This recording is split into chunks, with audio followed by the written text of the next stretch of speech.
mais como era antes. Amanhã eu sei, já vai mudar aquilo que hoje mal me acostumei. O mundo gira, o tempo voa, as coisas não estão no seu lugar. E assim meu coração vivendo em construção. Lá fora eu vejo um temporal e aqui dentro é tão igual. Eu tento me encontrar no olho desse furacão. Quando eu seguro em sua mão, eu lembro, pertenço a um lugar. Melhor assim, você junto a mim, sem sequer notar. A chuva vai passar e o céu aberto nos inspira a viver mais leve a vida, certos de que os ventos vão soprar, mas sempre a nosso favor. Deixa que o tempo ensina. Tenha calma, cada dia é presente suficiente, onde sempre Deus nos guiará.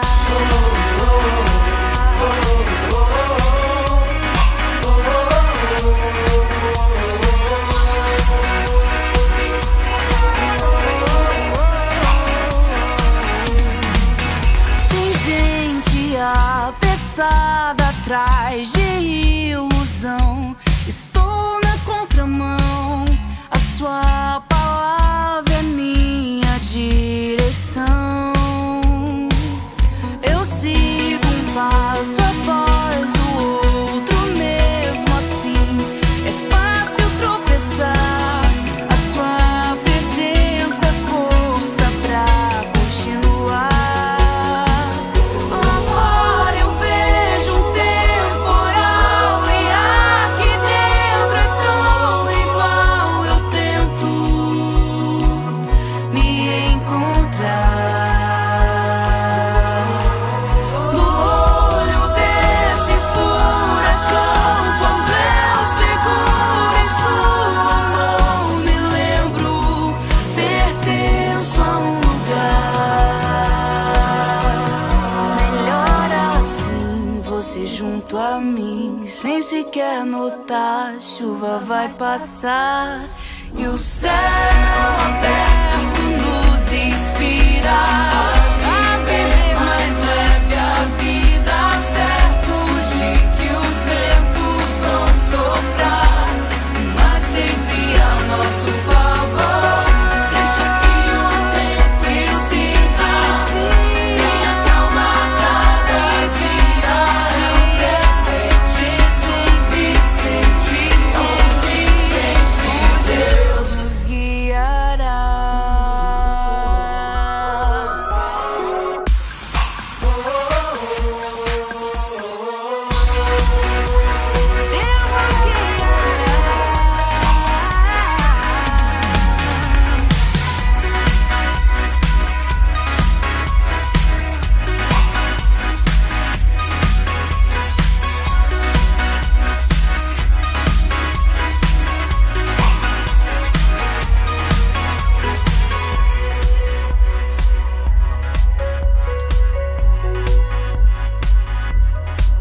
Lá fora eu vejo um temporal e aqui dentro é tão igual. Eu tento me encontrar no olho desse furacão. Quando eu seguro a sua mão, eu lembro, pertenço a um lugar. Melhor assim, você junto a mim, sem sequer notar. A chuva vai passar. Olá, família da Vila! Como é bom a gente poder estar junto aqui para cultuar o nosso Senhor.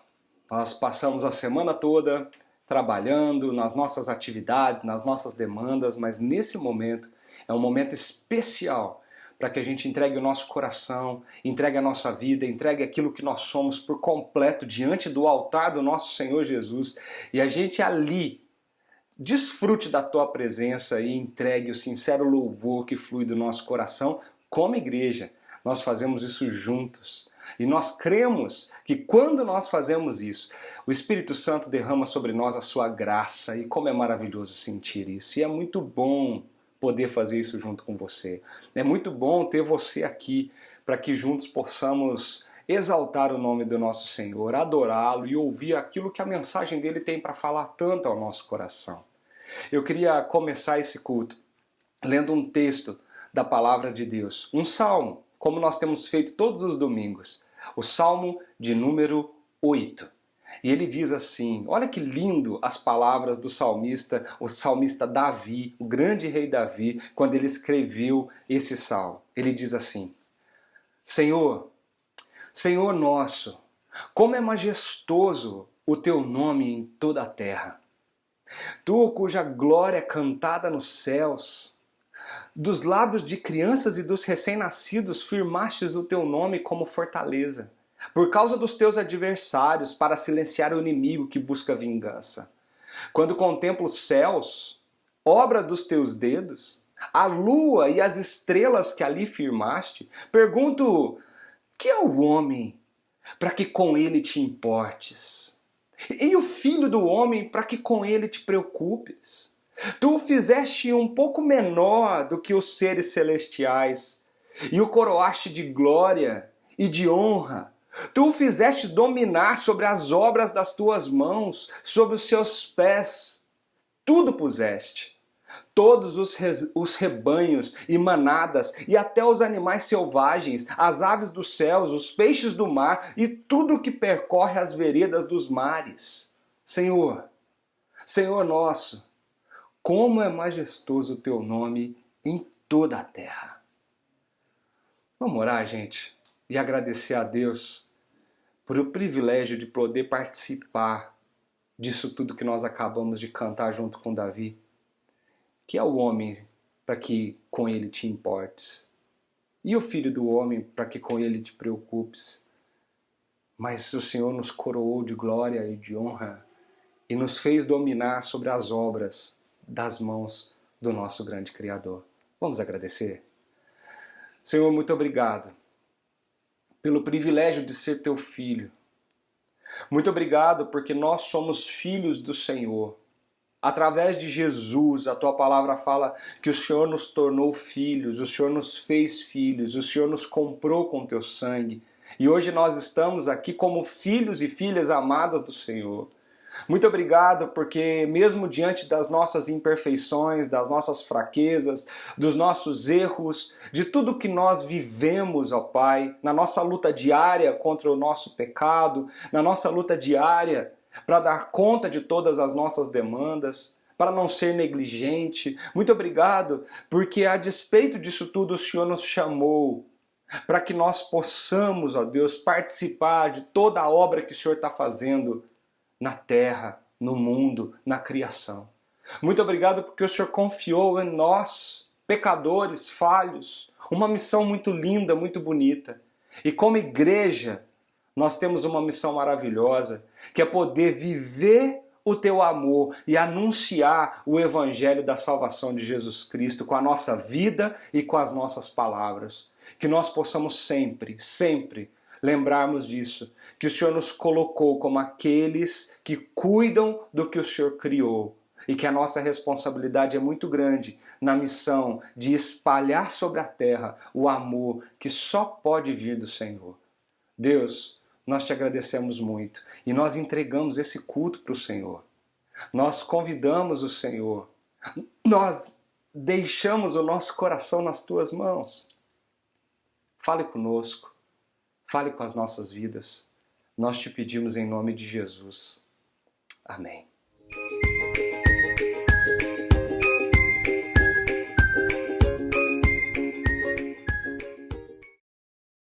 Não acumulem para vocês tesouros na terra, onde a traça e a ferrugem destroem e onde os ladrões roubam e furtam. Mas acumulem para vocês tesouros no céu, onde a traça e a ferrugem não destroem, e onde os ladrões não roubam nem furtam. Pois onde estiver o seu tesouro, aí também estará o seu coração. Mateus 6, 19 e 21.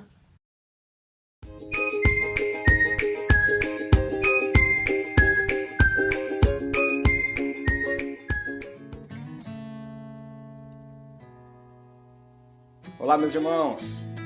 Ser Igreja da Vila é um grande privilégio para a nossa vida. Deus nos chamou para uma missão muito bonita. Deus nos chamou para ser relevantes na nossa cidade. Deus nos chamou para adorá-lo com intensidade. Deus nos chamou para ser uma igreja diferente, mas com as essências e a base que Jesus tem nos ensinado. E nós estamos com a expectativa a 1000. Porque na próxima semana, no dia 22 de agosto, nós estaremos começando a nos encontrar presencialmente, novamente. Depois de tanto tempo nessa pandemia, nesse módulo online, agora Deus nos permitiu voltar aos nossos encontros presenciais e eu tenho certeza que vai ser um momento maravilhoso para a nossa igreja. E eu queria trazer aqui algumas recomendações importantes para esse dia 22. Primeiro, é que você não precisa fazer inscrição para o nosso culto. O espaço ali é muito amplo e ele permite que nós estejamos todos com o espaço, com o distanciamento social adequado.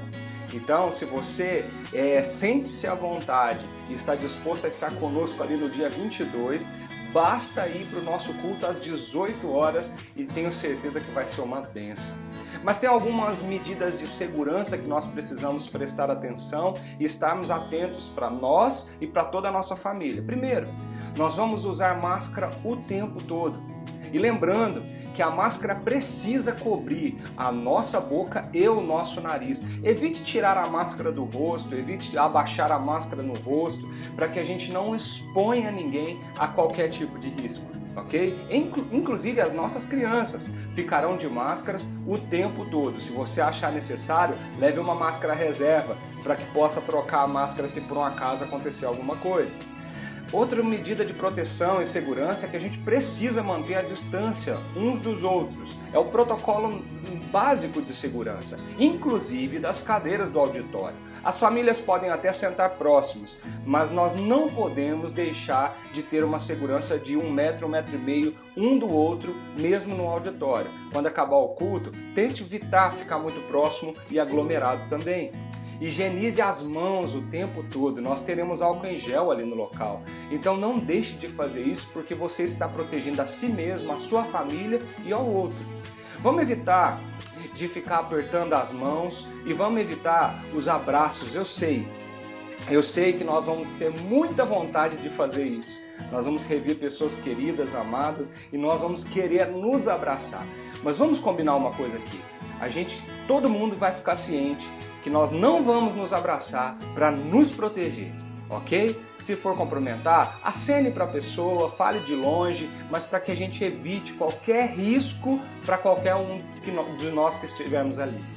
E se você apresentar qualquer um dos sintomas que é característico da Covid-19 ou que seja até suspeito, fica em casa. Fique em casa, assista ao culto, participe do culto online conosco e com certeza também será uma bênção. Eu quero que você tenha e faça desse momento um momento abençoador para a sua vida, a sua família e para a nossa igreja, a família da Igreja da Vila.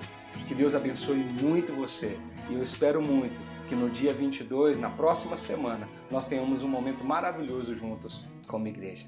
Deus abençoe e até lá.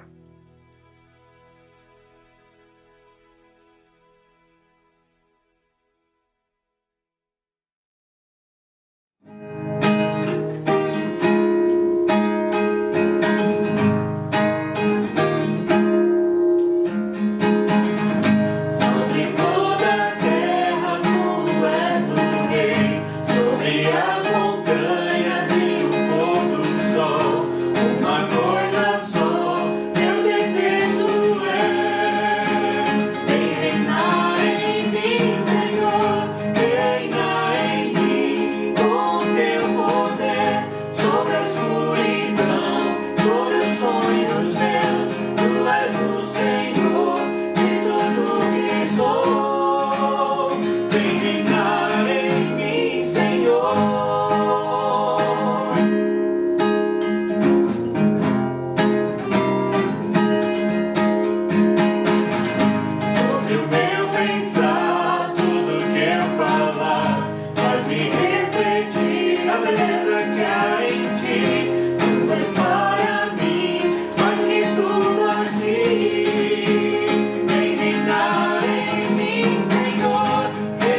Como é bom poder ler a palavra do Senhor e ter nela a base sólida para poder viver nesses dias. Como é bom poder ouvir do Senhor princípios, valores que são eternos, palavras que não se deteriorizam, palavras que permanecem e que nos ajudam a compreender a realidade na qual nós estamos inseridos, no reino de Jesus, no reino de Deus. Como é bom estar aqui como igreja, para deixar que Deus fale ao nosso coração, para que Deus fale através da tua palavra ao nosso coração. É isso que nós estamos fazendo aqui agora, que os nossos corações se voltem para Ele. Nós temos conversado um pouquinho nessas últimas semanas de alguns temas que têm mexido muito com a nossa vida. De alguma forma, todos nós somos afetados quando nós olhamos para os princípios e valores que Deus estava ensinando para aquele povo, o povo dele, que tinha acabado de sair do Egito e agora estava ali nos pés do Monte Sinai, ouvindo dos lábios, da boca do próprio Deus, como seria essa nova vida, a nova realidade da vida deles através do deserto e depois, quando chegasse na terra de Canaã. A partir daquele momento tudo seria novo, eles não eram mais escravos e tudo seria uma nova realidade. Eles estavam aprendendo tudo de novo, aprendendo como exercer o relacionamento com Deus, como viver uma vida com Deus com profundidade e intimidade, mas também eles estavam aprendendo como amar o seu próximo, como amar o outro, como amar as pessoas que convivem com eles, o povo. Como viver isso diante de tantas coisas que nós desejamos errado, que nós queremos de forma errada? É por isso que nessa série que nós chamamos Raízes, nós falamos que as palavras eternas que nos ensinam a viver são ecoadas desde o Monte Sinai, passando pelo monte onde Jesus proclamou o Sermão do Monte e agora chegando aos nossos corações para nos lembrar de quais são as raízes profundas que nos deixam de pé durante toda a nossa vida. À medida que crescemos no nosso relacionamento com Deus e com Jesus, essas raízes vão se aprofundando e nós temos mais segurança para viver a coerência e a autenticidade do ser discípulo de Jesus e do fazer parte desse povo lindo de Deus. Eu queria ler com você mais uma vez o texto que nós estamos usando como texto base para todas essas reflexões. E eu tenho feito questão de ler e reler esse texto desde o começo para nós assimilarmos dentro do nosso coração tudo que Deus falou ali no Monte Sinai para o seu povo. Então, se você puder, acompanhe a leitura comigo aqui mesmo pelos slides. Se você quiser, abra a sua Bíblia, mas principalmente abra o seu coração e deixe a sua mente ouvir Deus falar através da palavra dele. A palavra do Senhor em Êxodo capítulo 20 está escrito o seguinte: Então falou Deus todas essas palavras: Eu sou o Senhor teu Deus, que te tirei da terra do Egito, da casa da servidão. Então não terás outros deuses diante de mim. Não farás para ti nenhum ídolo, nenhuma imagem de qualquer coisa no céu, na terra ou nas águas debaixo da terra. Não te prostrarás diante deles, nem lhe prestarás culto. Porque eu, o Senhor, o teu Deus, sou Deus zeloso, que castigo os filhos pelos pecados dos seus pais, até a 3ª e 4ª geração daqueles que me desprezam, mas trato com bondade até 1000 gerações aos que me amam e obedecem aos meus mandamentos. Não tomarás em vão o nome do Senhor, o teu Deus, pois o Senhor não deixará impune quem tomar o seu nome em vão. Lembra-te do dia do sábado para santificá-lo. Trabalharás 6 dias e neles farás todos os teus trabalhos, mas o 7º dia é o sábado dedicado ao Senhor, o teu Deus. Nesse dia não farás trabalho algum, nem tu, nem teus filhos ou filhas, nem teus servos ou servas, nem teus animais, nem os estrangeiros que morarem em tuas cidades, pois em 6 dias o Senhor fez os céus e a terra, o mar e tudo que neles existe, mas no 7º dia descansou. Portanto, o Senhor abençoou o 7º dia e o santificou. Honra teu pai e tua mãe, a fim de que tenhas vida longa na terra que o Senhor, o teu Deus, te dá. Mas não matarás, não adulterarás e não furtarás. Vamos orar mais uma vez, meu querido, minha querida. Senhor, a tua palavra está aqui diante de nós. Nós somos falhos, pecadores, nós precisamos muito do teu perdão. Nos perdoa, Pai.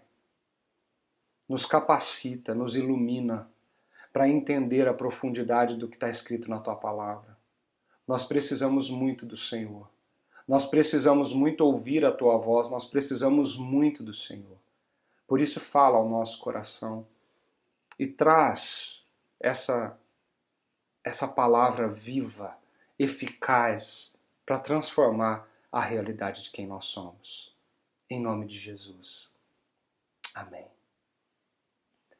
Nós já falamos aqui, meu querido e minha querida, que Jesus replica os 10 mandamentos ali no Sermão do Monte e no seu ministério. E ele ensinou, ele reverberou, ele mostrou esses princípios tão preciosos e valorosos enquanto ele caminhava com os seus discípulos e com a multidão que o seguia. Uma vez, Jesus disse, depois de questionado quais seriam os mandamentos mais importantes, ele disse: você precisa aprender 2 coisas. Ame ao Senhor, ame o Senhor, o seu Deus, de todo o seu coração, de toda a sua alma, de todo o seu entendimento. Esse é o primeiro e o maior mandamento. E o segundo, que é semelhante a ele, ame o seu próximo como a si mesmo. E nós temos visto aqui que automaticamente nós levantamos alguma pergunta de como que eu amo o Senhor, como que eu amo o meu próximo no meu dia a dia, na minha prática diária, na minha rotina, na minha vida. Como eu sei que eu estou amando o Senhor da forma como Jesus ordenou, como eu sei que eu estou amando o meu próximo da forma que Jesus ordenou. E daí, os 10 mandamentos, os 10 palavras de Deus, elas se desdobram na nossa frente. Como eu amo o Senhor, não tendo outros deuses diante de mim, não fazendo imagens, nem mediadores, e muito menos prestando culto e nos prostrando diante deles. Como eu amo o Senhor, não tomando o nome do Senhor, o nosso Deus, em vão, quando nós tomamos isso na nossa vida e vivemos os nossos dias. E também guardando o descanso e santificando um dia da semana para o Senhor. E como que eu amo o meu próximo? Primeiro, dando honra a quem merece honra, honrando pai, mãe, autoridades e toda a liderança que Deus colocou sobre a nossa vida. Não matando, seja no coração, ou em palavras, em ações ou fisicamente. Não adulterando, colocando no lugar correto a sexualidade e o matrimônio que Deus nos deu como presente na nossa vida. E hoje nós vamos ver que um dos princípios de Deus para amar o nosso próximo é não furtar. Não furtar. É não tirar dele alguma coisa que lhe pertence por direito. Nós estamos falando aqui do furto. A palavra ali em Êxodo, capítulo 20, é muito curta, mas muito profunda, muito significativa, como todas as outras. O versículo de 2 palavras diz: não furtarás. Não se aproprie indevidamente de algo que não lhe pertence. Não tome alguma coisa para você. E o verbo ali é muito forte. O verbo no hebraico é ganav. E ganav, ali no texto bíblico, ele possui 2 grandes significados que, se nós compreendermos, fará toda a diferença para compreendermos o que Deus estava falando quando ele disse não furtarás. Ganav, esse verbo hebraico, que nós traduzimos como furtar, como esse verbo do furto, ele significa o seguinte: ganav é o ato de tomar algo que pertence ao outro, como objetos, propriedades ou pessoas. E também é o processo de enganar o outro para obter algum tipo de vantagem pessoal sobre ele. Presta atenção que ganav não é somente retirar alguma coisa que pertence a outra pessoa e fazer aquilo seu. Mas ganav também é esse processo do engano.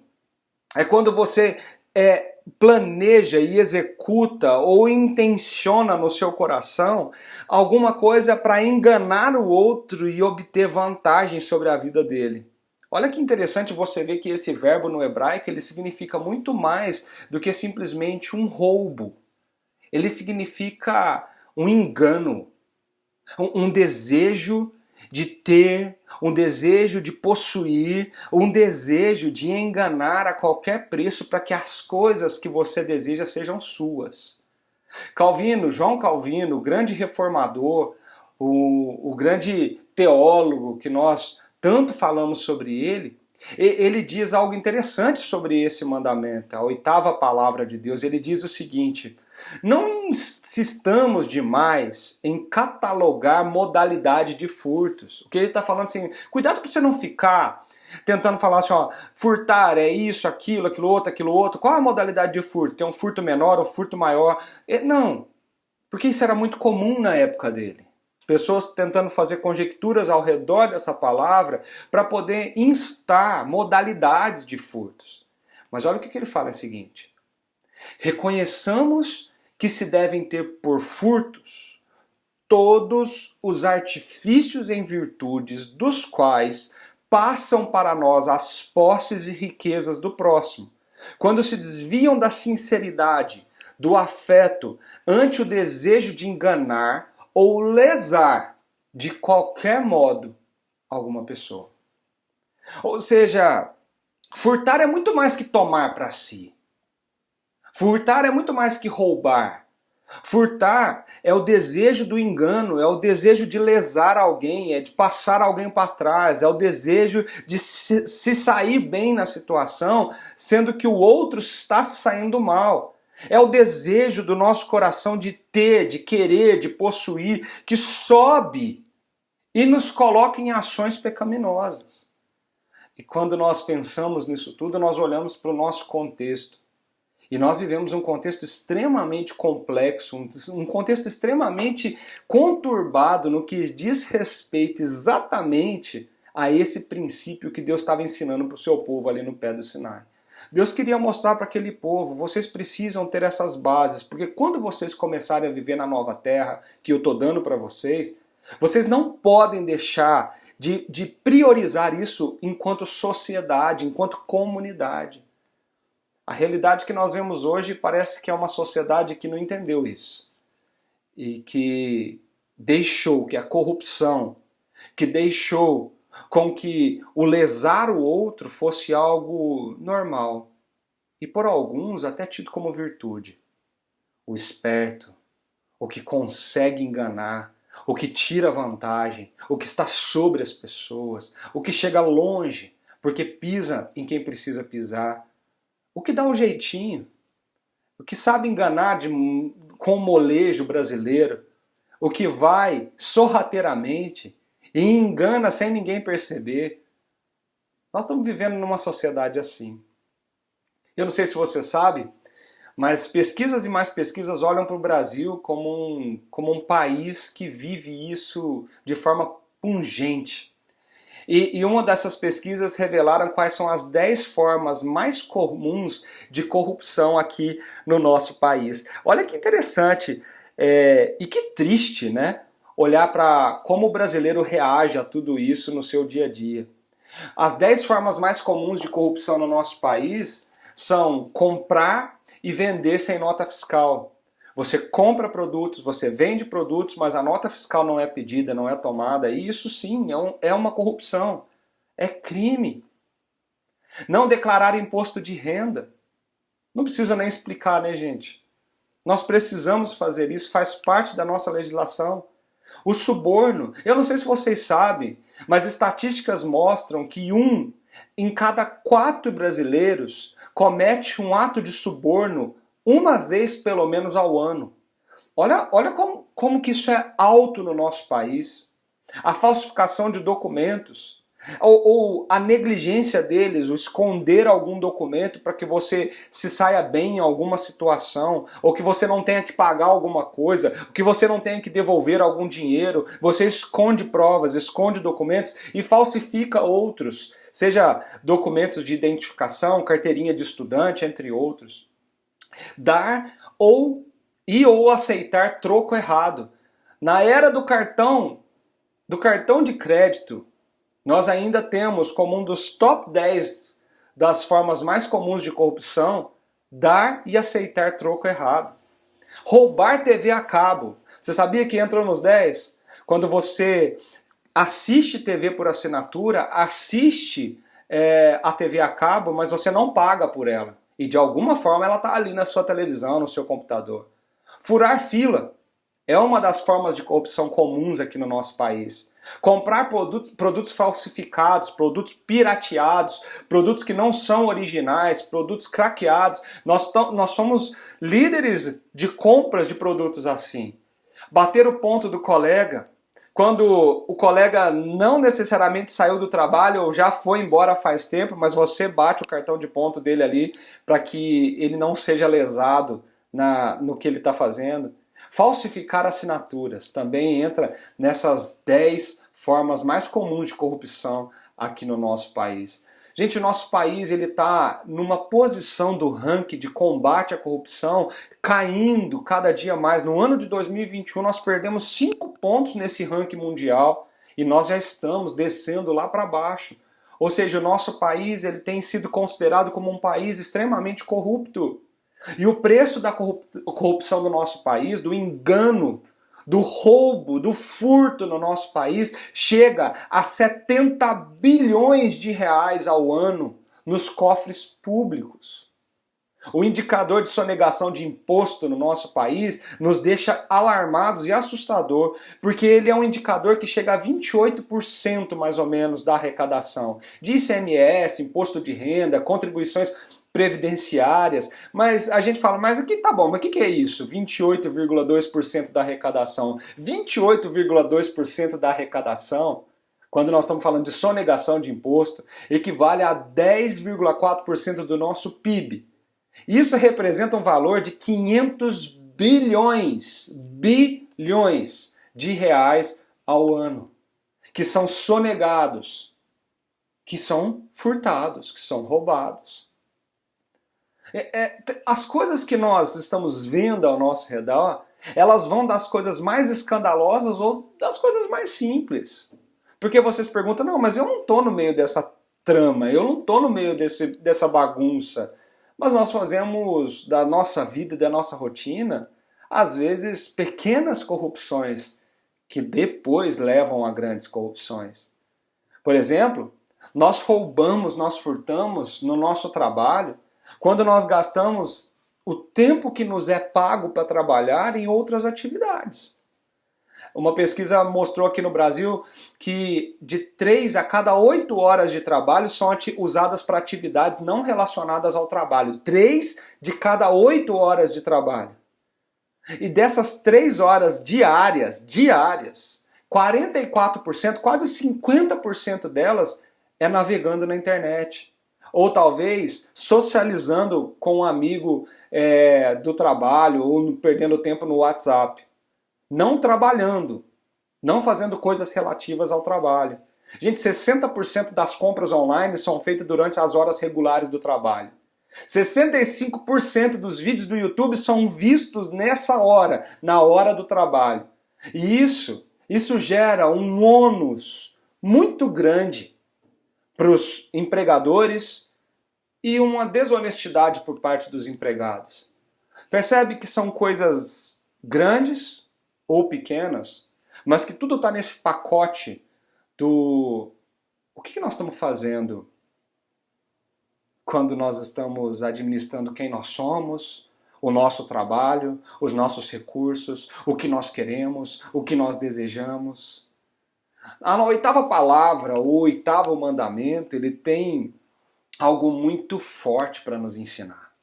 Porque na 8ª palavra nós somos livres da ganância do nosso coração. Nós somos livres da ganância do nosso coração porque é nele que Deus está ensinando o povo e protegendo o povo, o nosso coração especificamente, em relação ao que o dinheiro pode trazer para ele.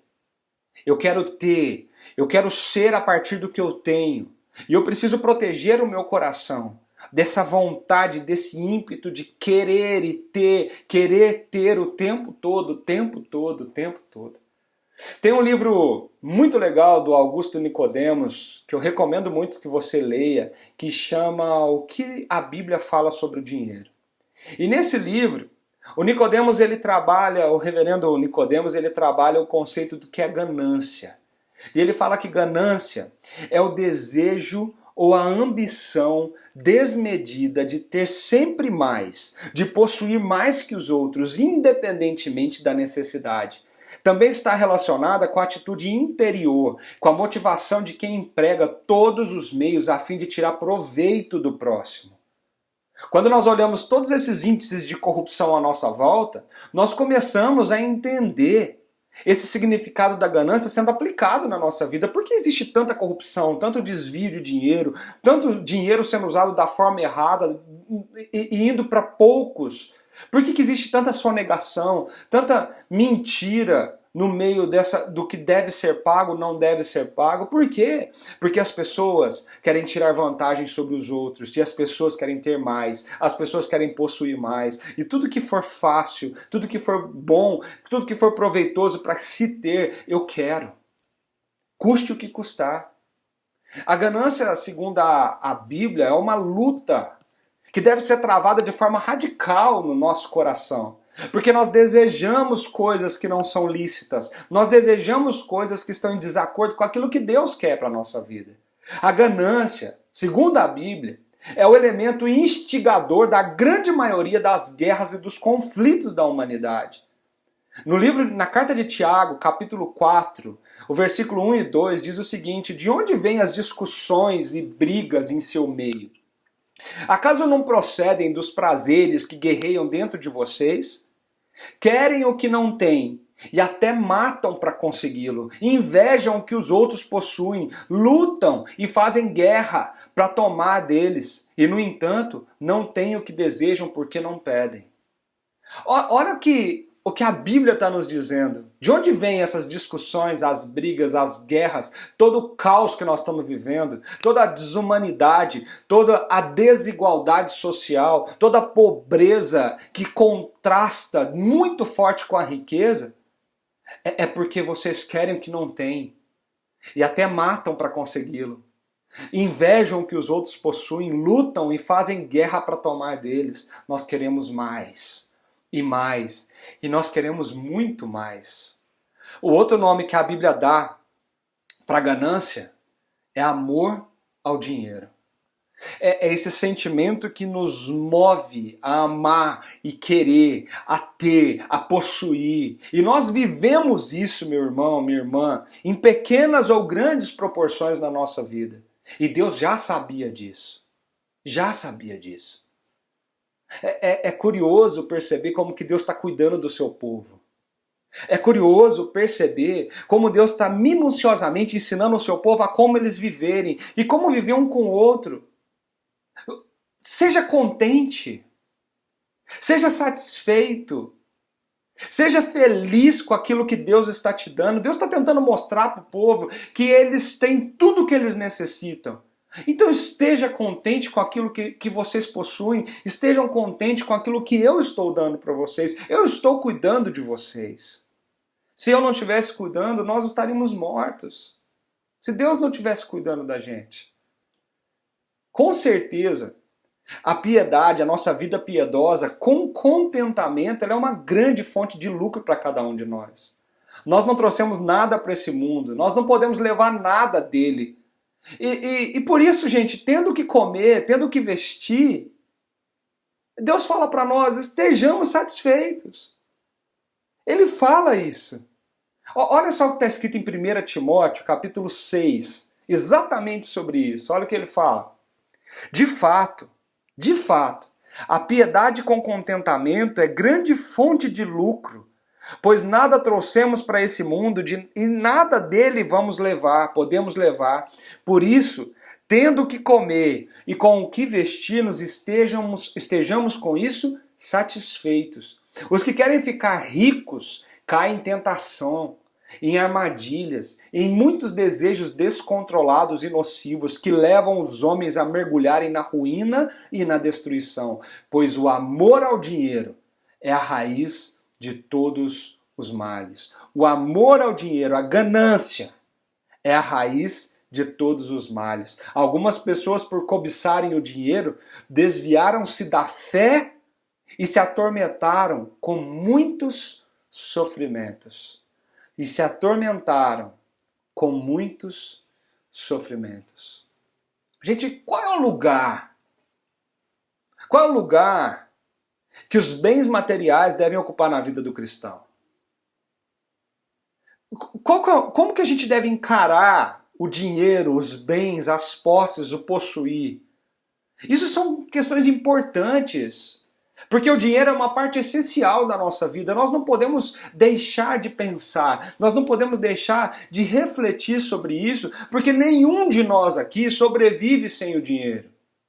Nós precisamos do dinheiro para pagar as nossas contas, nós precisamos do dinheiro para comprar o nosso sustento, nós precisamos do dinheiro para pagar a escola dos nossos filhos, o plano de saúde, para pagar as mensalidades da nossa casa, do nosso apartamento, do nosso carro. Nós precisamos do dinheiro. Mas o dinheiro não é mal.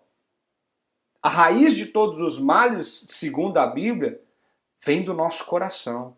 É o amor ao dinheiro. É a ganância que nos faz amar o dinheiro, querer mais e possuir mais e mais. E, gente, deixa eu falar um negócio aqui para vocês. Não se ilude, não. Porque não é só rico que é ganancioso.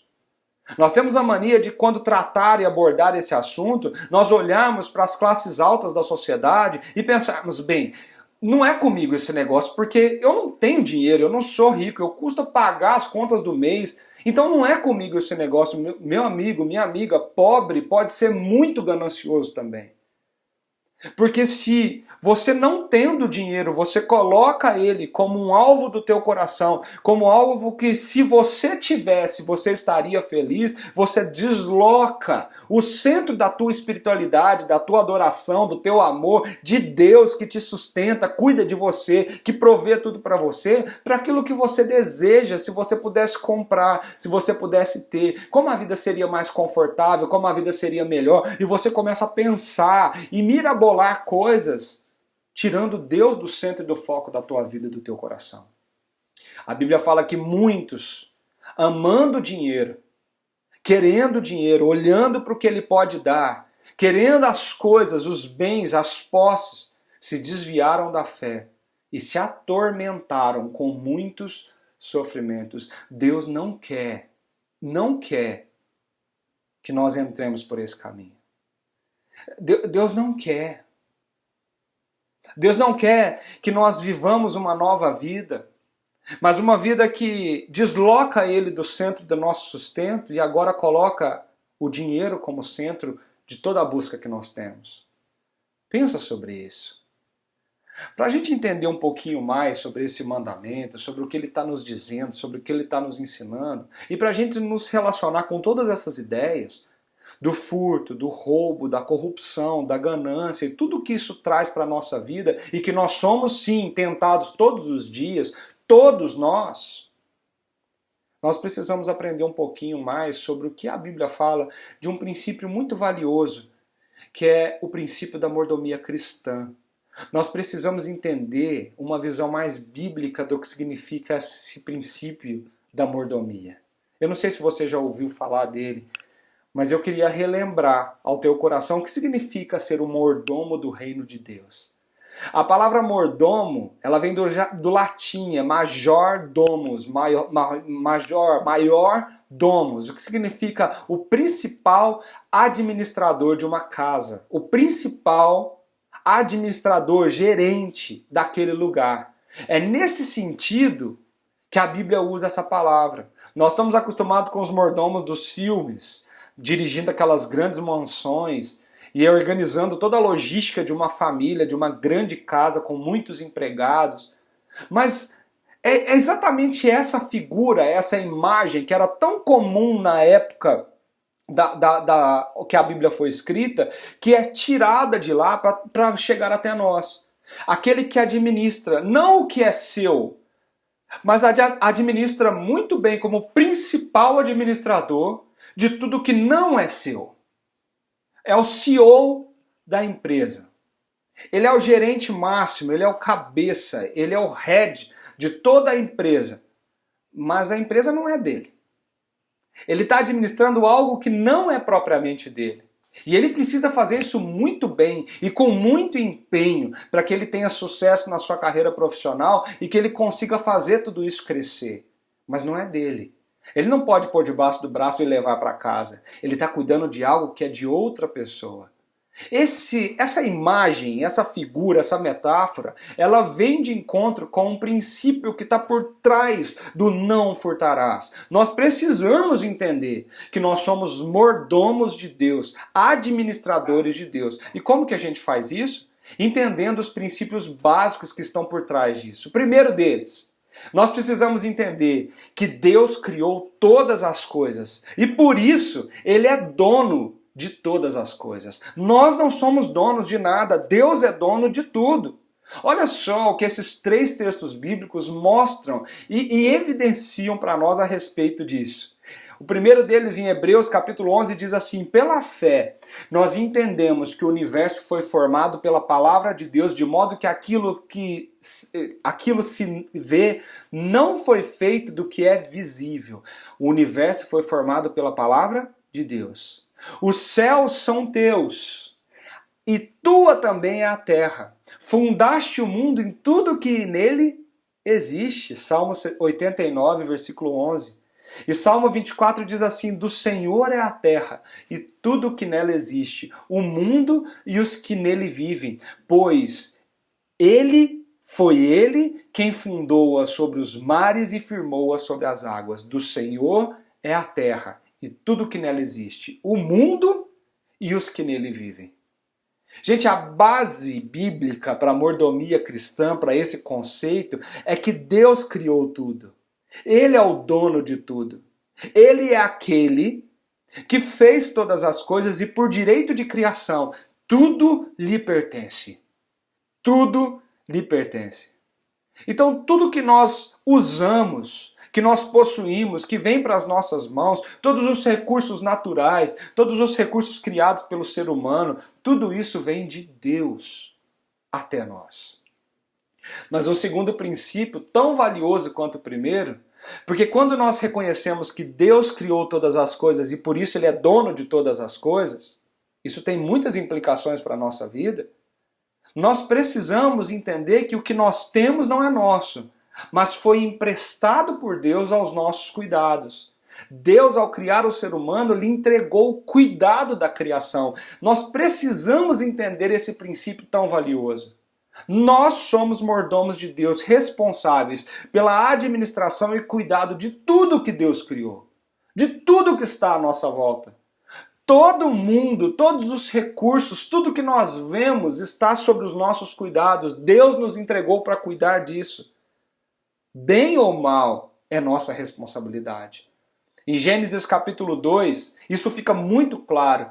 E eu gosto desse texto, eu acho ele muito bonito, porque nos lembra dessa grande responsabilidade. Fala assim, ora, o Senhor Deus tinha plantado um jardim no Éden, para o lado do leste, e ali colocou o homem que formara. Olha que bonito isso. O Senhor Deus colocou o homem no jardim do Éden para cuidar dele e cultivá-lo. Para cuidar dele e cultivá-lo.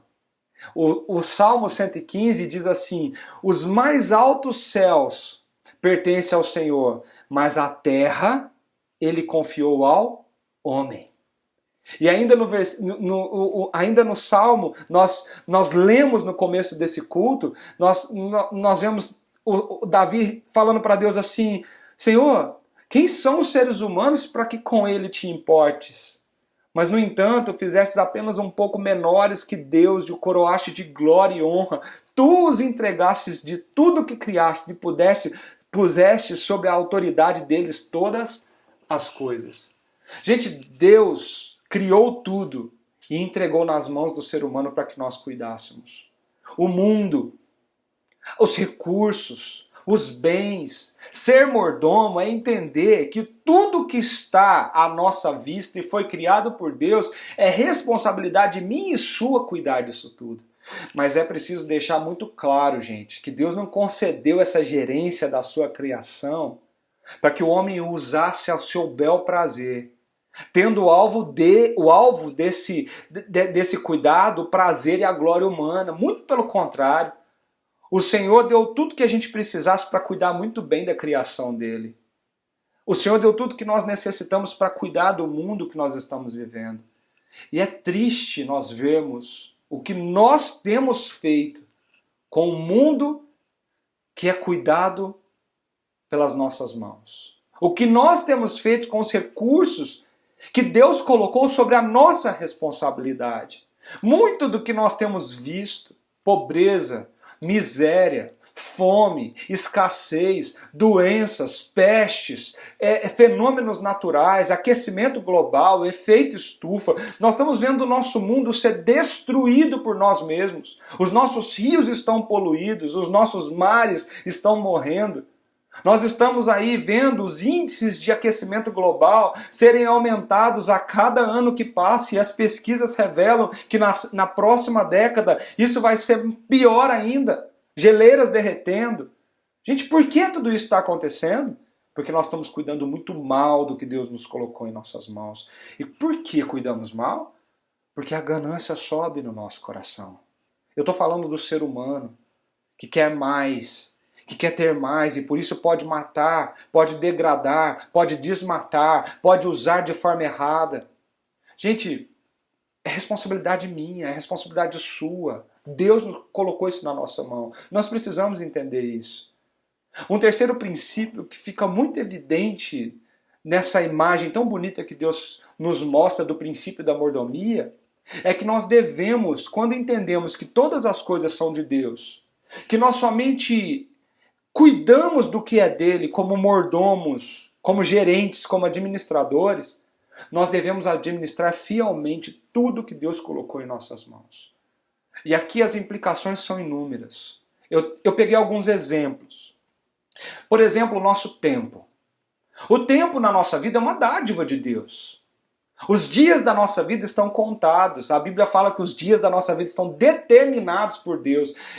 Deus já sabe quantos dias eu vou ter de vida. Deus determinou que dia eu vou morrer e como eu vou morrer. E Ele me deu esse tempo limitado de vida para viver aqui e administrar com responsabilidade, cuidar do que é dele. E com certeza no meio dessa grande missão e tarefa, Ele me abençoa, Ele sustenta a minha vida, Ele me faz feliz, Ele me deixa bem, se eu não inverto as prioridades e as coisas no meu coração. O meu tempo foi dado por Deus e eu não posso desperdiçá-lo. Eu preciso fazer uma boa gerência do meu tempo. Eu preciso fazer isso de forma correta porque um dia eu vou prestar contas a Deus de tudo que eu fiz com o tempo que Ele me deu. Deus vai me perguntar um dia, o que você fez com os dias que eu te dei lá embaixo, na terra? Outra coisa que nós precisamos pensar é que nós somos mordomos, gerentes do nosso corpo. A Bíblia fala que o nosso corpo é a habitação de Deus, é a morada do Espírito Santo, e nós não podemos usar disso de forma correta. O nosso corpo não pode ser entregue a coisas que degradam, que destroem. Mas nós precisamos cuidar do nosso corpo, não com negligência, mas preservando a nossa vida, nos livrando daquilo que nos destrói, mas nos aproximando daquilo que nos faz viver. Além disso, Deus nos deu dons. Deus nos concedeu os dons espirituais através dos quais nós servimos uns aos outros. Nós somos dispenseiros, nós somos mordomos da graça de Deus, quando nós usamos esses dons e esses talentos em favor do próximo. Não é todo mundo que sabe fazer a mesma coisa. Alguns têm dons de ensinar maravilhoso. Outros conseguem ter muito o dom de raciocínio, de solução prática, o dom de comunicação, de criatividade. Deus deu talentos inúmeros à raça humana. O que você tem feito com eles? Negligenciar a mordomia, negligenciar a responsabilidade de cuidar do que Deus te deu, também é negligenciar os dons que Deus te deu. Nós somos maus mordomos todas as vezes que nós deixamos de exercer na comunidade que Deus nos colocou os dons que Ele nos deu. Quando nós nos recusamos a servir, a abençoar, a proteger e cuidar do outro com as habilidades e capacidades que Deus te deu. Eu tenho certeza que você, assim como eu, está cheio de habilidades que são só tuas. Coisas que Deus deu exclusivamente para você. E você precisa perguntar o que eu sei fazer e como usar o que eu sei fazer para abençoar a outra pessoa. Como eu usar os dons que Deus derramou sobre a minha vida para abençoar o meu próximo. Gente, a doutrina da mordomia cristã, ela nos ajuda a enxergar o mundo na perspectiva bíblica de que nós não vivemos para nós mesmos. Em vez disso, nós somos gerentes encarregados de administrar o que recebemos com uma única fidelidade para a glória de Deus. Para a glória de Deus. Tem um texto na Bíblia, em Lucas capítulo 12, que fala o seguinte: feliz o servo a quem o seu Senhor encontrar fazendo assim quando voltar. Garanto-lhes que ele o encarregará de todos os seus bens. A quem muito foi dado, muito será exigido. E a quem muito foi confiado, muito mais será pedido. Nós vamos prestar contas a Deus de tudo que nós temos. Nós vamos prestar contas a Deus de como nós cuidamos, usamos, como nós protegemos, o que nós fizemos com tudo que Deus colocou nas nossas mãos. Nós precisamos ter isso na mente. Nós precisamos ter isso no coração. O não furtarás, ele vem de encontro com essa doutrina para nos ensinar. Se você não quer furtar, então use o que Deus colocou na sua mão de forma correta. Reconheça que Ele é o dono de todas as coisas. Reconheça que ao criar o ser humano, Ele entregou o ser humano para cuidar de tudo. E reconheça que nós devemos, por responsabilidade e mandato de Deus, cuidar de tudo que Ele colocou nas nossas mãos. Seja o nosso tempo, seja o nosso corpo, seja os dons, as habilidades que Ele nos deu, usando para abençoar outras pessoas, e seja também os nossos recursos. Nós estamos numa sociedade que ensina que tudo que nós temos é nosso.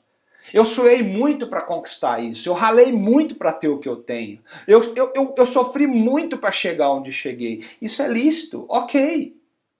Mas isso inverte um princípio básico que nós estamos conversando aqui. Isso coloca o ser humano em evidência e tira Deus da história. Isso coloca o ser humano no centro e tira Deus do centro. Nós temos conquistas, nós temos trabalho, nós temos produção, nós temos resultados daquilo que nós fazemos. Mas Deus é o autor, é o agente, é o que nos dá sustento, condições, capacitações e oportunidades para crescer, para ter sucesso, para conquistar, para ter posses, para ter bens. E nós precisamos colocar isso tudo no lugar certo. Os nossos recursos também vêm de Deus. O nosso dinheiro também vem de Deus. O nosso sustento também vem de Deus. E grava isso no teu coração. Deus tem um plano para os recursos que Ele nos confia.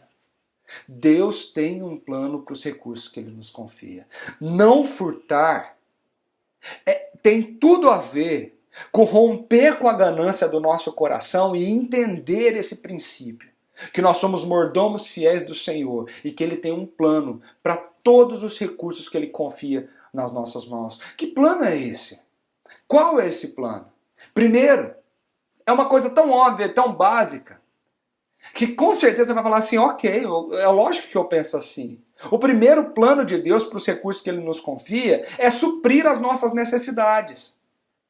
Olha só o que está escrito em Mateus capítulo 6. Portanto, não se preocupem dizendo o que vamos comer, o que vamos beber, o que vamos vestir, pois os pagãos é que correm atrás dessas coisas, que colocam isso como centro no seu coração. Mas o Pai Celestial sabe que vocês precisam delas. Então, busquem, pois, em primeiro lugar o reino de Deus e a sua justiça, e todas essas coisas vão ser acrescentadas na sua vida. O que Jesus está dizendo com esse texto ali no Sermão do Monte, Ele está dizendo para o pessoal, não fiquem ansiosos, porque o nosso Pai sabe do que vocês têm necessidade e Ele está cuidando de você. Você precisa confiar nele. Então tudo que vem para suas mãos, o seu salário, o seu dinheiro, é para suprir sim a sua necessidade, mas não só a sua, mas a da sua família também. Em 1 Timóteo capítulo 5 diz, se alguém não cuida dos seus parentes, e especialmente dos de sua própria família, negou a fé e é pior que um descrente. Tudo que você conquista, todo o seu dinheiro, tudo que você tem, ele tem que ser usado primeiramente para o sustento das suas necessidades e da sua família. Você furta da sua família quando você deixa de cuidar dela. Você rouba quando você usa os seus recursos em coisas que privam a sua família de outras. Você gasta consigo mesmo, mas você não pensa no próximo, no outro dentro da sua casa. Você está roubando deles porque você não está usando os seus recursos para abençoá-los de forma como um todo. Percebe como esse princípio vai sendo aplicado na nossa vida? Mas um segundo plano de Deus para todos os recursos financeiros e materiais que Ele nos dá é o recurso de abençoar pessoas. Deus coloca recursos materiais nas nossas mãos para que nós possamos abençoar outras. No Catecismo de Heidelberg, ele tem uma pergunta que fala assim, sobre o 8º mandamento. O que Deus requer de você nesse mandamento? A resposta é assim, que eu faça o que for possível para o bem do meu próximo, que eu trate os outros como eu gostaria que me tratassem, e que eu trabalhe fielmente para ajudar os necessitados. Olha que coisa interessante o que a Bíblia fala sobre a nossa vida para o outro. Tiago capítulo 1 diz assim, a religião pura e verdadeira aos olhos de Deus, o Pai, é essa, cuidar dos órfãos e das viúvas em suas dificuldades e não se deixar corromper pelo mundo. O que Tiago está tentando mostrar aqui é que a religião pura e verdadeira que Deus quer de cada um de nós é que nós entendamos que o plano que Ele tem como mordomos, administradores dos recursos que estão na nossa mão, a nossa conta bancária, o nosso dinheiro, os recursos que vêm do nosso trabalho, os nossos bens materiais, É nós entendemos que nós temos tudo isso não somente para nos dar segurança, para nos dar conforto, isso sim, mas isso vai para além disso. Porque se nós só temos isso para esse primeiro propósito, nós estamos errando segundo a Bíblia. Porque tudo que nos foi dado também nos foi dado para que nós possamos abençoar pessoas. Para que nós possamos não deixar o nosso coração se corromper pelo mundo, para que nós não nos entreguemos à ganância do ter, do querer, do conquistar, mas que nós possamos entender que tudo que nós temos vem de Deus e nós podemos sim abençoar pessoas com aquilo que Deus tem nos dado. Eu amo o versículo que está em Efésios capítulo 4, o versículo 28. E nós passamos, às vezes, os olhos muito corridos nesse versículo. E nós não percebemos o princípio tão profundo que está contido ali, nessa questão do plano de Deus dos nossos recursos para abençoar pessoas. Olha só o que está escrito nesse versículo. O que furtava, não furte mais. Antes, trabalhe, fazendo algo de útil com as mãos, para que tenha o que repartir com que estiver em necessidade. O que furtava, não furte mais.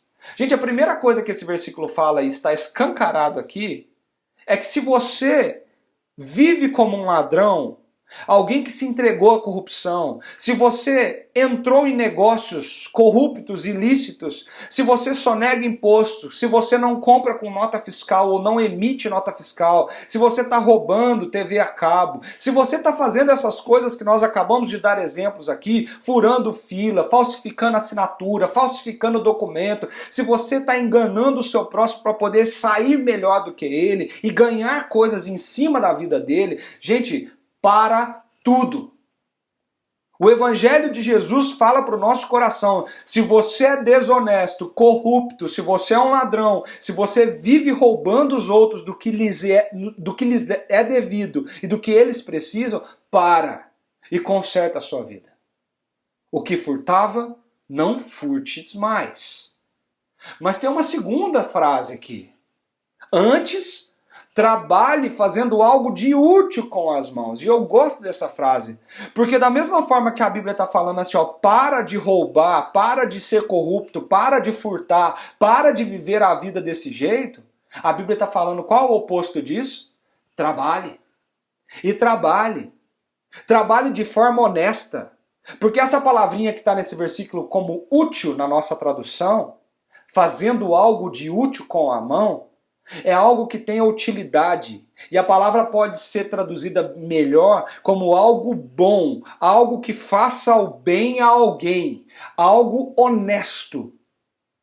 Não adianta você trabalhar, mas você está trabalhando de forma corrupta e desonesta. Você tem sim recursos, você tem sim dinheiro, mas isso está chegando na tua mão de forma suja. Seja pouco ou seja muito. Tudo aquilo que não lhe pertence, mas está na tua carteira, não é seu. Você está tirando de alguém.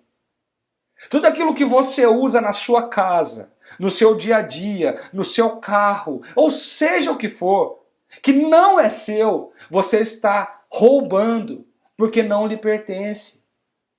Coisas simples, como o material que a empresa manda para você trabalhar e você usa para uso pessoal, sem a autorização da empresa. Você está roubando, você está enganando, você está dando um jeitinho de se safar, de se utilizar daquilo. Percebe isso? Quando você tem coisas para pagar e você simplesmente dá de ombros e fala, eu não vou pagar. Se você não paga o que você tem que pagar, você está tirando o dinheiro de onde ele deveria ir. Percebe que esse engano, ele faz parte de tudo isso? E a Bíblia fala, trabalhe, mas trabalhe de forma honesta. Se você está num trabalho que não é honesto, para. O que furtava não furtes mais. Deus vai te honrar. Você precisa fazer algo para fazer o bem para o próximo. Seu trabalho tem um propósito. Seu trabalho tem um sentido e você precisa descobrir qual é esse sentido. Então, se você está envolvido em alguma coisa desonesta e corrupta, para tudo. Para que você viva a realidade do que a Bíblia está dizendo. Você é um bom mordomo de Cristo. Então trabalhe fazendo algo do bem com as suas mãos. Algo de bom para as suas mãos. E presta atenção como esse versículo termina. O que furtava, não furtes mais. Antes trabalhe fazendo algo de útil com as mãos, para que, olha a finalidade, para que você tenha o que repartir com quem estiver em necessidade. Gente, presta atenção. Não basta simplesmente deixar de roubar.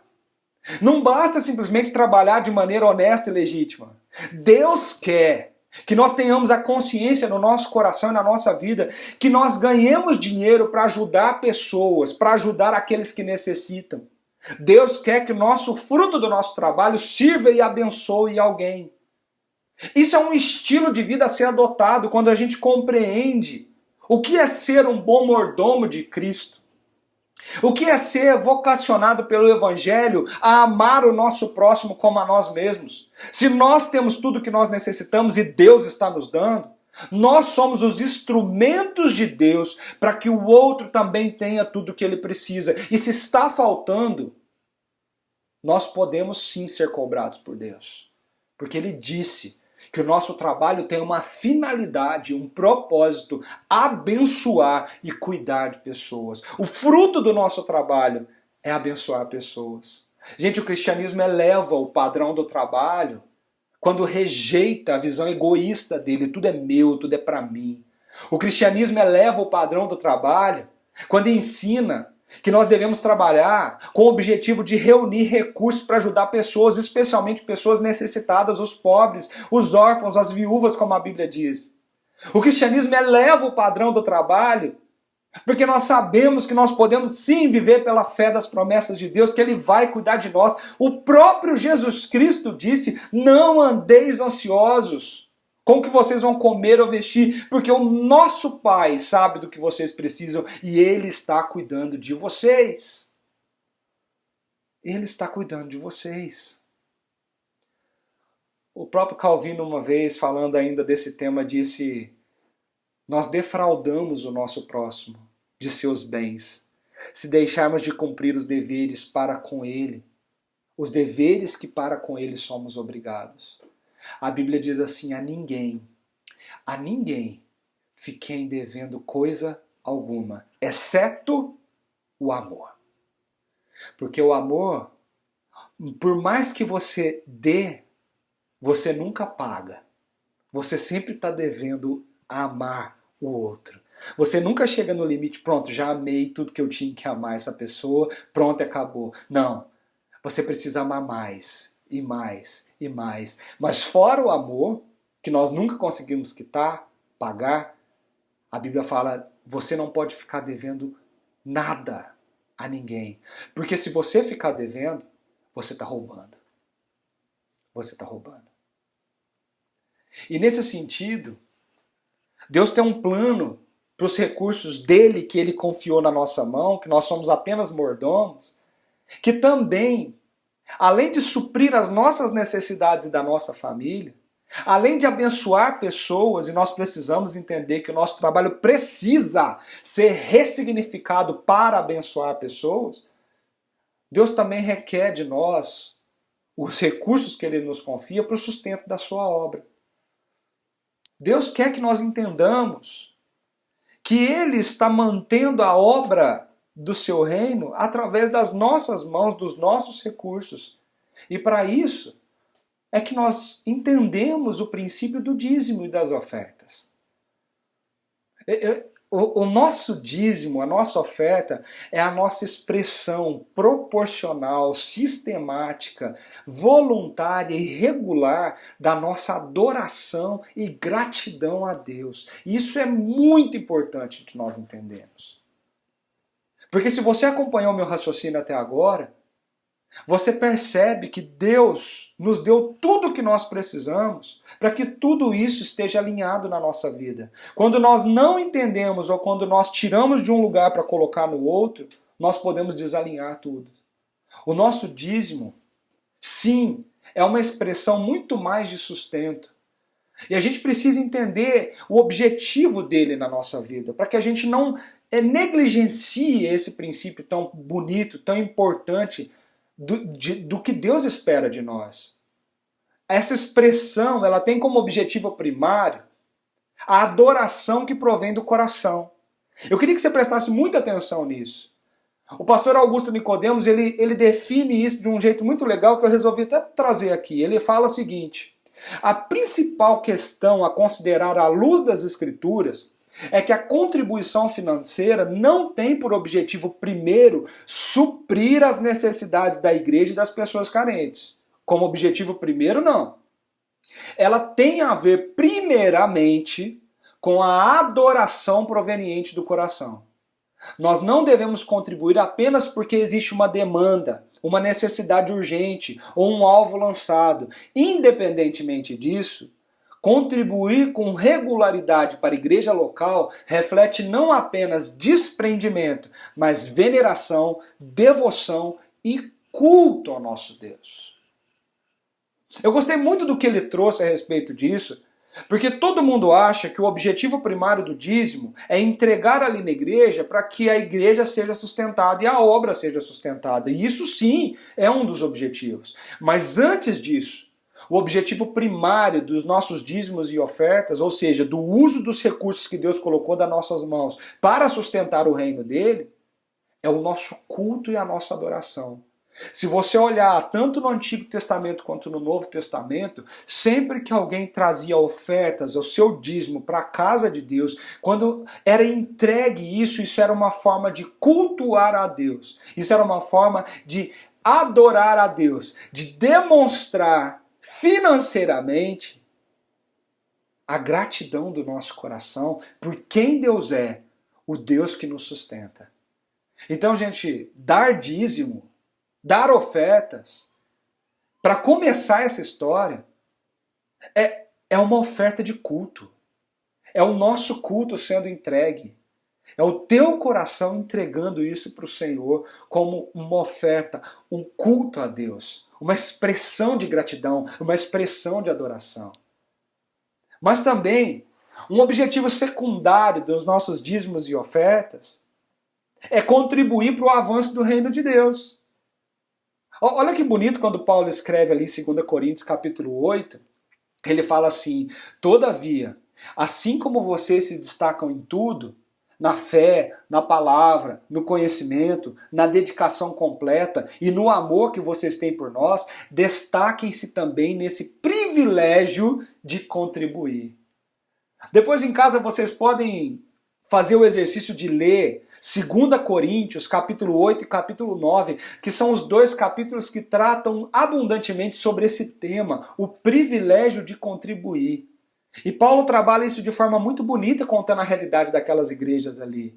Mas eu queria destacar que Deus espera de nós, e a Bíblia mostra isso para nós, que nós precisamos contribuir para o avanço do reino de Deus, e nós fazemos isso financeiramente, com os nossos bens. Nós fazemos isso com o nosso coração. Olha o que Paulo fala: cada um dê conforme determinou o seu coração, não com pesar ou por obrigação, pois Deus ama quem dá com alegria, e Deus é poderoso para fazer que lhe seja acrescentada toda a graça, para que em todas as coisas, em todo o tempo, tendo tudo o que é necessário, vocês transbordem em toda boa obra. O que Paulo está tentando mostrar para aquela igreja, que ele ensina, a Bíblia ensina para nós, é que nós sustentamos o reino de Deus, nós sustentamos a obra de Deus através da fidelidade do nosso coração, com os nossos dízimos, com as nossas ofertas. E assim, nós também adoramos a Deus expressando a nossa gratidão, e nós fazemos isso com o coração cheio de alegria. Se você pega o seu dinheiro e entrega ali na igreja, entrega para ofertar para alguma outra causa, mas você olha para esse dinheiro e fala assim: nossa, eu poderia comprar isso, eu poderia gastar com isso, eu poderia economizar nisso, eu poderia guardar esse dinheiro na poupança, você não está fazendo isso com alegria. A Bíblia fala que você tem que fazer isso com alegria. Dê a alegria do seu coração, a oferta de culto ao Senhor. E por fim, gente, quando nós entendemos que Deus tem um plano para os nossos recursos, e quando nós entendemos que faz parte desse plano o sustento da obra e do reino de Deus aqui na terra, o terceiro objetivo dos dízimos, das ofertas na nossa vida, é proteger o nosso coração. Nós estamos falando aqui do não furtarás. Nós estamos falando aqui da ganância que pode tomar o nosso coração. Nós estamos falando aqui desse sentimento de ter, de possuir, de querer, de querer, de querer. Quando nós dizimamos, quando nós somos fiéis e fazemos isso de forma regular, fazemos isso de forma sistemática, quando nós fazemos isso proporcional àquilo que nós temos, não é o que sobra, é a primazia, é o primeiro, é a primeira coisa que você devolve. É o seu culto, é a sua gratidão de dizer para Deus, obrigado pelo sustento, eu estou devolvendo para o Senhor, porque o Senhor tem me dado em abundância. É voluntário, ninguém pode te obrigar a fazer isso, mas é uma expressão de gratidão e adoração. Nós protegemos o nosso coração da ganância, da vontade de ter, da vontade de usar o outro para ter mais. Eu gosto muito de quando o templo foi construído e eles foram dedicar-lhe o templo e uma oração foi feita. E eu acho lindas as palavras dessa oração, quando ela diz assim, ó nosso Deus, nós damos graças e louvamos o teu nome glorioso, mas quem sou eu e quem é o meu povo para que pudéssemos te dar alguma coisa? Em resumo, o que está falando a Bíblia é que Deus não precisa do nosso dinheiro. Mas olha o que ele fala. Tudo que temos vem de ti. E nós demos apenas o que primeiro de ti recebemos. Tudo que temos vem de ti. É a expressão do nosso culto, da nossa adoração. O nosso coração está protegido. Porque nós reconhecemos de onde vem o que nós temos. Percebe que Deus tem um plano para a nossa vida? Deus tem um plano para aquilo que nós possuímos. Gente, não é pecado ter posses, ter bens, você ter sua casa, seu carro. Não. Deus não está falando que a gente tem que viver uma vida de negação, uma vida de que onde a gente não pode ter nada. Não é pecado ter um bom salário. Não, você tem que olhar para isso como recursos que Deus derrama sobre a sua vida. Mas esse recurso tem um propósito. Como bom mordomo de Cristo, você cuida do seu tempo, você cuida dos seus dons, você cuida da sua vida, você cuida dos recursos que Deus te deu. Se você recebe X, 2X, 3X, 4X, todos eles vêm de Deus. E Deus distribui da forma que Ele quer, segundo a necessidade de cada um. Mas existe um propósito: abençoar pessoas, abençoar a obra e o projeto de Deus aqui na terra. E nós não podemos abrir mão disso. Nós não podemos abrir mão disso. Então, quando nós entendemos tudo isso, nós podemos entender o que Deus estava tentando ensinar para aquele povo ali no Sinai, quando Ele disse, não furtarás. Em outras palavras, Deus estava dizendo para eles, lute pelo contentamento do seu coração, pela satisfação pelo que eu dou para vocês, pela confiança no meu sustento, na minha provisão. Eles viram isso quando o maná caía todo dia do céu. E Deus falou, não vai faltar, não precisa pegar para o outro dia, porque não vai faltar. Pegue somente o necessário, você vai ter o necessário. Deus está falando, lute pelo contentamento, porque uma vida simples e honesta nos protege do sofrimento aqui. Jesus abre o Sermão do Monte dizendo, bem-aventurados simples, pois eles receberão a terra por herança. O que Ele espera de nós aqui é que nós vivamos uma vida simples, que nós desejemos essa vida simples. E Jesus, Ele ensina isso de uma forma muito bonita, quando Ele diz assim, não acumulem para vocês tesouro na terra, onde a traça e a ferrugem destrói, onde os ladrões arrombam e furtam, mas acumulem para vocês tesouros no céu, onde a traça e a ferrugem não destrói, e onde os ladrões não roubam nem furtam, pois onde estiver o seu tesouro, aí também estará o seu coração. Eu queria que você parasse alguns minutos, pensasse na sua vida. E talvez esse seja o momento de se arrepender, seja um momento de pedir perdão para Deus, mas seja um momento de se planejar. O que eu preciso colocar no lugar que está fora do lugar? O que eu preciso pagar porque eu não paguei? A quem eu preciso pedir perdão porque de uma forma gananciosa eu usei a vida dela para poder estar bem, estar melhor? Eu queria deixar algumas perguntas para você pensar. A primeira delas é: onde está o teu coração? Ou vou mudar essa pergunta: onde está o teu tesouro? Qual que é a coisa mais preciosa que você persegue, que você quer, que você luta para conquistar? Quanto você se dedica buscando mais o reino de Deus e menos o reino dos homens? Será que isso está invertido na tua vida? Um segundo ponto que eu queria que você pensasse um pouquinho nessa semana: você tem roubado a Deus ou ao seu irmão, não usando os recursos da forma que ele quer? A Bíblia chega a falar que quando nós não usamos os recursos do jeito que Deus quer, nós estamos roubando. Quando nós não entregamos o nosso culto, o nosso dízimo a Deus, a Bíblia chega a usar o termo de roubo, que nós estamos roubando a Deus. Quando nós tiramos do nosso irmão aquilo que é direito dele, nós estamos roubando o nosso irmão. Reflita, gente, sobre tudo que Deus tem colocado em suas mãos. E a pergunta-chave é: como que você está administrando tudo isso na sua vida? Seja o seu tempo, seja os seus dons, seja a sua carreira, seja os seus recursos materiais.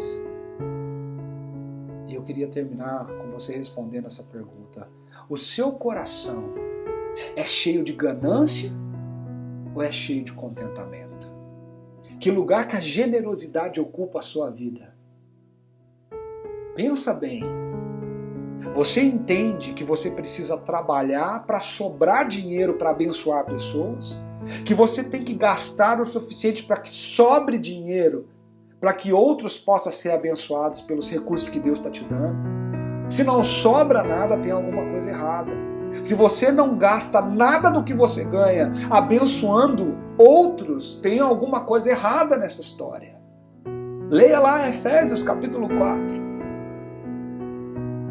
Pensa bem, porque a nossa agenda, o nosso extrato bancário e os nossos bens evidenciam qual é o lugar da generosidade na nossa vida. E se o nosso coração está cheio de ganância ou de contentamento. Gasta uns minutinhos orando. Fala com Deus. Pede perdão se esse for o seu caso. Mas fala para o Senhor: Senhor, me ajuda a colocar o meu coração no lugar certo, a acumular tesouros que são do céu. Me ajuda a viver contente e confiar de que o Senhor sabe tudo que eu tenho necessidade e que o Senhor está cuidando de mim. Me faz um bom mordomo da tua criação. Ora aí.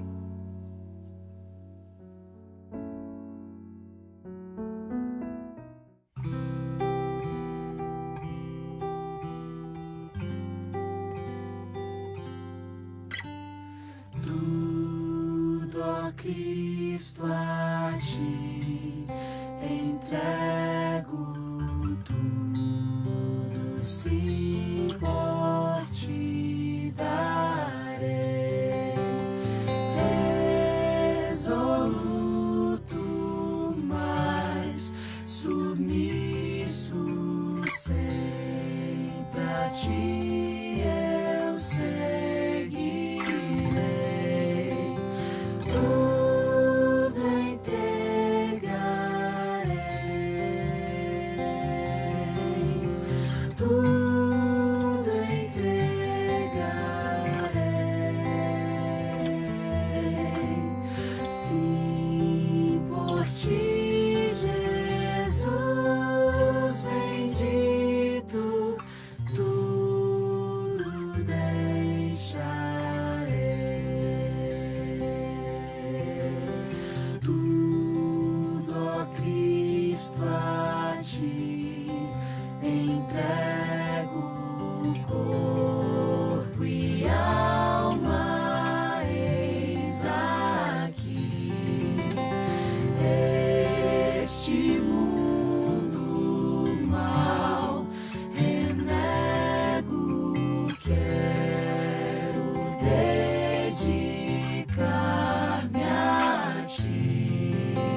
ti, Jesus bendito, tudo deixarei.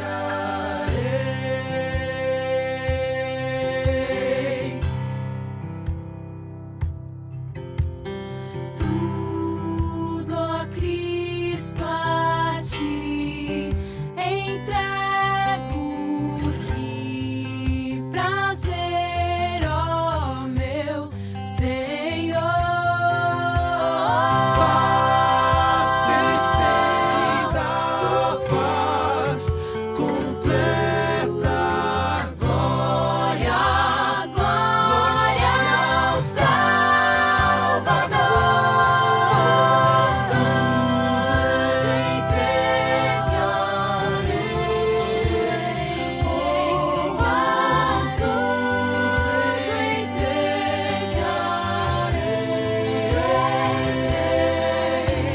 Sim, por ti, Jesus bendito, tudo deixarei,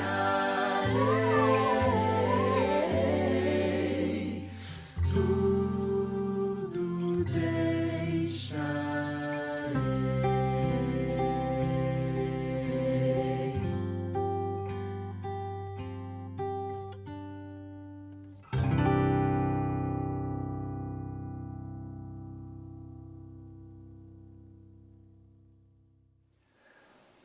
Senhor, nós queremos entregar a nossa vida, entregar o nosso coração, entregar, ó Pai, a nossa essência para o Senhor. Pai, nós queremos colocar o nosso coração em primeiro lugar diante do Seu altar e pedir para o Senhor que o Senhor nos livre, nos proteja, nos guarde de todo sentimento, de todo desejo que possa soar ganancioso dentro de nós. Que nós tenhamos a prioridade de proteger o nosso irmão, amando ele como a nós mesmos, e não nos colocar em evidência e sempre em primazia e acharmos que tudo que nós temos é nosso. Que nós possamos reconhecer que tudo que nós temos vem das Tuas mãos e o Senhor tem um propósito para tudo isso. E um desses propósitos é abençoar a vida daqueles que estão perto de nós, aqueles que estão passando por necessidades, aqueles que precisam. Então nos ajude a ver o que nós precisamos fazer, como administrar bem, como ser um bom mordomo, como ser aquilo que o Senhor quer que nós sejamos. Deus nos ajude. Nos ajude, ó Pai, a romper com as pequenas corrupções. Nos ajude a nos desvincular desse tipo de coisa. E que nós possamos, ó Deus, sermos cristãos honestos, cristãos que entenderam que nós devemos trabalhar fazendo algo bom, algo que abençoe pessoas com as nossas mãos. Que nós possamos, ó Deus, proteger o nosso coração, fazendo aquilo que o Senhor nos chamou para ser e fazer. E para isso, Deus, nós te pedimos a Tua bênção. Que a graça do nosso Senhor, do nosso Salvador Jesus Cristo, o amor de Deus, o nosso Pai, e a capacitação e o poder do Espírito Santo esteja sobre as nossas vidas, hoje e sempre. Amém. Meu irmão, minha irmã, que Deus te abençoe muito. Que essa semana seja uma semana maravilhosa. Muita coisa para pensar, muita coisa para refletir, muita coisa para organizar na prateleira certa. Mas que a nossa expectativa esteja alta, para que agora, domingo, semana que vem, dia 22, nós possamos juntos ali presencialmente cultuar o nosso Deus, o nosso Senhor. Que Deus nos abençoe. Não se esqueça dos nossos pequenos grupos. E se você quiser, estou à disposição para a gente bater um papo sobre tudo isso que nós tivemos aqui no nosso momento especial de culto. Um grande abraço. Fica com Deus.